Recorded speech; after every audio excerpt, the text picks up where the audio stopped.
رسوله الكريم أما بعد فأعوذ بالله من الشيطان الرجيم بسم الله الرحمن الرحيم ما أصابك من حسنة فمن الله وما أصابك من سيئة فمن نفسك وأرسلناك للناس رسولا وكفى بالله شهيدا من يطع الرسول فقد أطاع الله ومن تولى فما أرسلناك عليهم حفيظا ويقولون طاعة فإذا برزوا من عندك بيت طائفة منهم غير الذي تقول والله يكتب ما يبيتون فأعرض عنهم وتوكل على الله وكفى بالله وكيلا صدق اللہ العظیم. کچھ آپ کو نیکی پہنچتی ہے فمن اللہ، وہ اللہ کی طرف سے، اور جو کچھ آپ کو برائی پہنچتی ہے فمن نفس کا، وہ تمہارے خود کی طرف سے. اور ہم نے بھیجا آپ کو لوگوں کے لیے رسول بنا کر، اور کافی ہے اللہ گواہ. جو شخص رسول اللہ کی اطاعت کرتا ہے فقد اطاع اللہ، پھر تحقیق اس نے اللہ کی اطاعت کی. ومن تولی، اور جس نے پیٹھ پھیر دی، فما ارسلناک علیہم حفیظا، پھر نہیں بھیجا ہے ہم نے تجھے ان پر کوئی نگران. کہتے ہیں طاعتن، ہم نے آپ کی طاعت کی.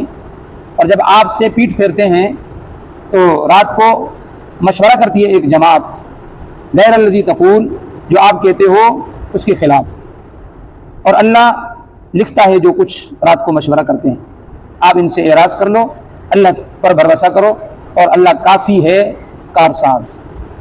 کل بھی بتایا گیا تھا کہ انسان کو جو راحت پہنچتی ہے یا جو تکلیف پہنچتی ہے وہ سب اللہ کی طرف سے ہوتا ہے. قل کل من عند اللہ، ہر چیز اللہ کی طرف سے. مصیبت کا موجد بھی اللہ ہے، برائی کا موجد بھی اللہ ہے، نیکی کا موجد بھی اللہ ہے، یعنی خالق ہر چیز کا اللہ ہے. دنیا میں کوئی ایسا نہیں ہے. لیکن اللہ فرماتے ہیں اگر آپ کو نیکی پہنچتی ہے تو وہ میرے طرف سے ہوتی ہے، یعنی وہ میرا فضل ہوتا ہے، وہ میرا انعام ہوتا ہے، وہ تمہارے اعمال کا بدلہ نہیں ہوتا. کسی کو نیکی مل رہی ہے، کسی کو مال مل رہا ہے، کسی کو اولاد مل رہی ہے، کسی کے اوپر نعمتوں کے انبار گر رہے ہیں، تو یہ تمہارے اعمال کا بدلہ نہیں، اللہ کا فضل ہے، یہ اللہ کی طرف سے نعمت ہے. جیسے قرآن میں آتا ہے وما بکم من نعمت فمن اللہ، جو کچھ نعمت آپ کی طرف ہے وہ اللہ کی طرف سے. واسبغ علیکم نعمہ ظاہرۃ وباطنہ، جو ظاہری اور باطنی نعمتیں ہیں وہ سب اللہ نے تمہارے اوپر کر دی، تو وہ اللہ کی طرف سے ہوتی ہے. اور جو برائی تمہیں پہنچتی ہے فمن نفسک، اس کا بھی موجد اللہ ہوتا ہے، لیکن وہ ہوتی ہے تمہارے کرتوتوں کی وجہ سے. یہ بات یاد رکھو. اللہ تبارک و تعالیٰ ایک ادب سکھا رہا ہے ہمیں کہ جب بھی کوئی تکلیف پہنچے تو ایسے نہیں کہ اللہ تو نے مجھے تکلیف پہنچائی یا فلاں کی وجہ سے تکلیف پہنچی ہے، ایسے نہیں. فمن نفس کا، تو اپنے آپ میں غور و فکر کر کہ تو نے فلاں گناہ کیا ہوگا، اللہ نے اس کی سزا دی ہے تجھے. فلاں کی دل دکھائی ہوگی، اللہ نے اس کی سزا دی ہے تجھے. فلاں کا مال کھایا ہوگا یا بچپن میں تو نے کوئی گناہ کیا ہوگا، بڑھاپے میں تجھے سزا مل گئی. فمن نفس کا، وہ تیرے طرف سے ہوتی ہے. لیکن یہ قانون کوئی کلیہ قانون نہیں ہے کہ جو بھی تکلیف پہنچے تو گناہوں کا کفارہ ہو، ایسے نہیں ہے. ایسے ہوتا تو پھر نبی تو کوئی گناہ ہی نہیں کرتے. تکلیفیں تو نبیوں پر بھی آئی ہے، مصیبتیں تو نبیوں پر بھی آئی ہیں. حتیٰ کہ آپ صلی اللہ علیہ وسلم سے پوچھا گیا ای الناس اشد بلاء، لوگوں میں سب سے زیادہ کس پر مصیبتیں آتی ہے؟ آپ نے فرمایا الانبیاء، انبیاء پر آتی ہے. ثم الامثل فالامثل، پھر جو ان کو قریب ہوں گے، پھر وہ جو ان کو قریب ہوں گے، یعنی پھر صحابہ پر، پھر تابعین پر، پھر تبع تابعین پر. ہمارے تو ایسے اعمال ہی نہیں ہے، ہمارا وہ ایمان ہی نہیں ہے کہ اللہ تبارک و تعالیٰ ہمیں آزمائے. حدیث میں آتا ہے نا یبتلی الرجل بقدر دینہ، اللہ ہر انسان کو آزماتا ہے اس کے دین کے بقدر، اس کے ایمان کے بقدر. ہمارے اوپر کوئی آزمائش نہیں ہے نا، تو گویا کہ ہمارے اندر وہ ایمان ہی نہیں ہے کہ اللہ آزمائے. ایسا نہ ہو ان کو آزماؤ کفر میں چلے جائیں، اس لیے ہمیں اللہ آزماتا ہی نہیں ہے. تو مسلمانوں کے اوپر تکلیفیں آتی ہیں، گناہوں کا کفارہ ہوتا ہے. ایسے نہیں ہے کہ ہر جو تکلیف آئے وہ گناہ کی وجہ سے آئے، ایسے نہیں ہوتا. آپ دیکھو مسلمان پر جو تکلیف آتی ہے بظاہر وہ بھی نعمت ہے، حقیقت میں اگر کہ تکلیف پہنچ رہی ہے، لیکن بظاہر نعمت کیسے اللہ اس کے ذریعے اس کے درجات کو بلند کرتا ہے. پیغمبروں کے درجات بلند کیوں ہوتے ہیں؟ کیونکہ سب سے زیادہ تکلیفیں ان کو آتی ہیں. اس کے بعد صحابہ کا درجہ سب سے زیادہ بلند کیوں ہے؟ کیونکہ بعد میں ان کو تکلیفیں آتی ہیں. جس کو جتنی تکلیفیں زیادہ آئیں گی وہ صبر کرے گا، اتنا اللہ اس کو درجہ بلند دے گا، اتنا اللہ اس کو قریب کرے گا. اسی لیے کبھی کبھی اللہ تبارک و تعالیٰ کسی بندے کو جنت کا اعلیٰ مقام دینا چاہتا ہے تو پھر دنیا اس پر تنگ کر دیتا ہے. اپنے بھی اس کو مار رہے ہوتے ہیں، بیگانے بھی اس کو مار رہے ہوتے ہیں، ہر کوئی اس کو مار رہا ہوتا ہے، اور پھر چیخ اٹھتا ہے کہ میرا کیا قصور ہے، ایسے نہیں. اللہ فرماتا تیرا قصور نہیں ہے, تجھے جنت میں بلند مقام دینا چاہتا ہوں. تو اللہ فرماتا وما اصابک من سیئۃ فمن نفسک, جو تمہیں برائی پہنچتی ہے وہ تمہاری وجہ سے, سبب اس کا تو ہے, اگرچہ پیدا میں نے کیا اس کو لیکن سبب اس کا تو ہے. تو وہ گناہ نہ کرتا تو تجھے نہ پہنچتا. کافروں کے اوپر جو تکلیفیں ہوتی ہیں وہ تو ان کی گناہوں اور کفر کی وجہ سے ہوتی ہے. جیسے قرآن کریم میں آتا ہے کہ کافروں کے اوپر جو تکلیف آتی ہے وہ جہنم کی ایک جھلک ہوتی ہے, باقی عذاب تو ان کے لیے اوپر رکھا ہوا ہے. تو نبی کیا ہوتے ہیں؟ معصوم ہوتے ہیں. نبیوں کے سوا کوئی معصوم نہیں ہے. حتیٰ کہ کچھ لوگوں کا یہ عقیدہ ہے کہ نبی کے بعد جو 12 امام ہے وہ معصوم ہے. معصوم نہیں ہے, وہ صرف پیغمبر معصوم ہے. مجدد الف ثانی, اس سے کسی نے پوچھا کہ یہ جو امامیہ فرقہ رکھنے والا یعنی 12 اماموں کا قائل, ان کے بارے میں تیری کیا رائے ہے؟ بولا وہ کافر ہیں 3 وجہ سے. ایک, وہ قرآن کا انکار کرتے ہیں, یہ قرآن اصل نہیں ہے. جس نے قرآن کا انکار کر دیا اس کے بعد اسلام تو ہے ہی نہیں, ان کا اسلام سے کیا تعلق. اور دوسرا, وہ امامیہ کے قائل ہیں, یعنی کہتے ہیں کہ جو 12 امام ہیں وہ معصوم ہیں, ان پر وحی آتی ہے. یہ ان کا عقیدہ ہے.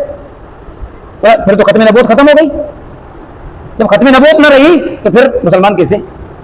اور یہ شاہ ولی اللہ محدث دہلوی رحمۃ اللہ علیہ, شاہ ولی اللہ کا نام ہے شاہ عبد الرحیم, کہتے ہیں میں نبی کی بارگاہ میں گیا, پیغمبر کی قبر پر گیا, وہاں پہ میں نے مراقبہ کیا تو نبی کو سامنے پایا, مراقبہ کیا نبی کو سامنے پایا, اور نبی سے میں نے پوچھا اللہ کے حبیب مجھے یہ جو 12 اماموں کو قائل لوگ ہیں ان کے بارے میں تو مجھے بتا دیجیے. آپ صلی اللہ علیہ وسلم نے کہتا ہے مجھے جھڑکا ڈانٹا کہ تو ان کے بارے میں پوچھتا ہے, تجھے پتا نہیں ہے کہ یہ امام کس کو کہتے ہیں؟ یہ کہا یہ امام اس کو کہتے ہیں کہ جو معصوم ہوتا ہے اور اس پر وحی نازل ہوتی ہے. پیغمبر نے کہا. یہ مراقبہ ہے, یہ 100% قطعی نہیں ہوتا لیکن پھر بھی امکان ہوتا ہے اس چیز کا. تو نبی صرف معصوم ہوتا ہے اور کوئی معصوم نہیں ہوتا. وما اصابک من سیئۃ فمن نفسک, اور جو کچھ مصیبت پہنچتی ہے وہ تمہاری وجہ سے ہوتی ہے. اس لیے ایک شاعر کا شعر ہے نا, جب میں کہتا ہوں یا اللہ میرا حال تو دیکھ, حکم آتا ہے اپنے اعمال تو دیکھ. تو اپنے اعمال دیکھ, اس وجہ سے تیرے اوپر مصیبت آئی ہوگی. وارسلناک للناس رسولا, ہم نے تجھے لوگوں کے لیے رسول بنا کر بھیجا. اللہ نے یہاں پہ للناس کا لفظ بھیجا کیونکہ پیغمبر پوری امت کے لیے رسول تھے. باقی نبیوں کے لیے قوم کا لفظ ہے. آپ دیکھ لو وَلَقَدْ أَرْسَلْنَا نُوحًا إِلَىٰ قَوْمِهِ فَقَالَ يَا قَوْمِ اعْبُدُوا اللَّهَ, کیونکہ وہ ایک قوم کے نبی ہوتے تھے, ایک علاقے کے نبی ہوتے تھے. یہ پوری امت کے نبی ہے. پوری امت کے نبی کیوں ہے؟ اس لیے کہ اس کے بعد کوئی نبی آنا ہی نہیں ہے, خاتم النبیین ہے.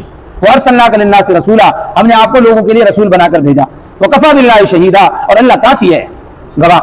اللہ دیکھ رہا ہے تم کیا کر رہے ہو, اللہ گواہ ہے ہر چیز پہ. مَن يُطِعِ الرَّسُولَ فَقَدْ أَطَاعَ اللَّهَ, جس نے اللہ کے رسول کی اطاعت کی اس نے گویا کہ اللہ کی اطاعت کی. یعنی اللہ خود فرما رہے ہیں کہ نبی کی اطاعت میری وجہ سے ہے, نبی کی وجہ سے نہیں ہے, میری وجہ سے. یعنی اللہ بتا رہا ہے وہ میرا قاصد ہے. جیسے بھائی آپ کسی کو وہاں پہ بھیجو اور بعد میں اس کو کہو یار یہ میرا ہی قاصد تھا, آپ کو اس کی بات ماننی تھی.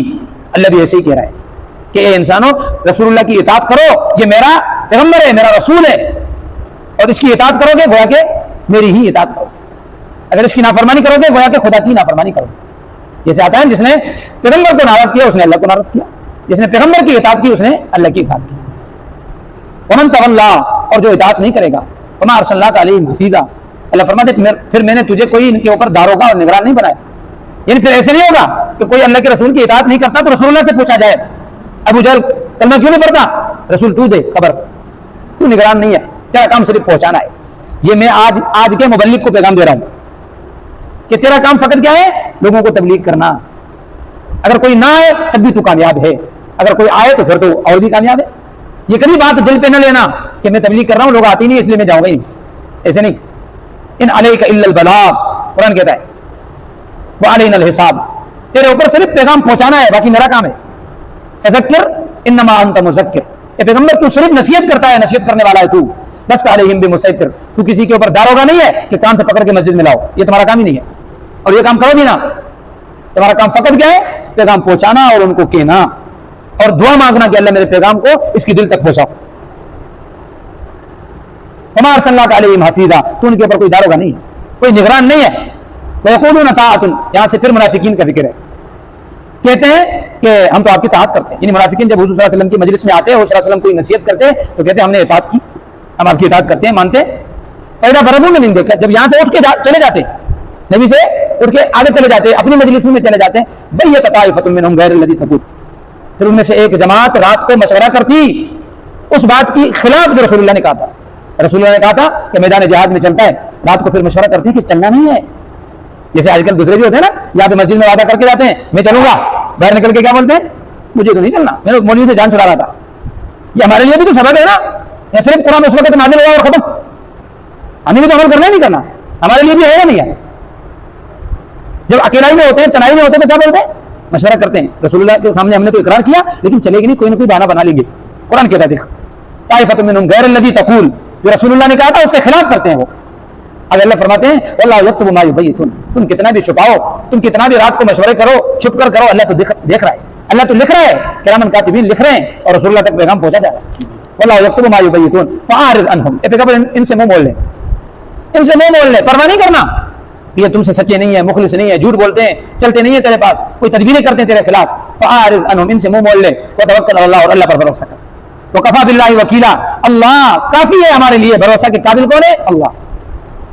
ومن یتوکل علی اللہ فهو حسبہ, اور جس نے اللہ پر بھروسہ کیا فرمایا اس کے لیے اللہ کافی ہے. آج ہمارا اللہ پر بھروسہ نہیں ہے اس لیے ہم ناکام ہیں اور پریشان بھی ہیں. اگر اللہ کی ذات پہ 99% بھی ہمارا بھروسہ ہوتا تو رب کعبہ کی قسم ہم کامیاب ہوتے. آج کا مبلغ بھی اللہ پر بھروسہ نہیں ہے, لوگوں پر بھروسہ ہے.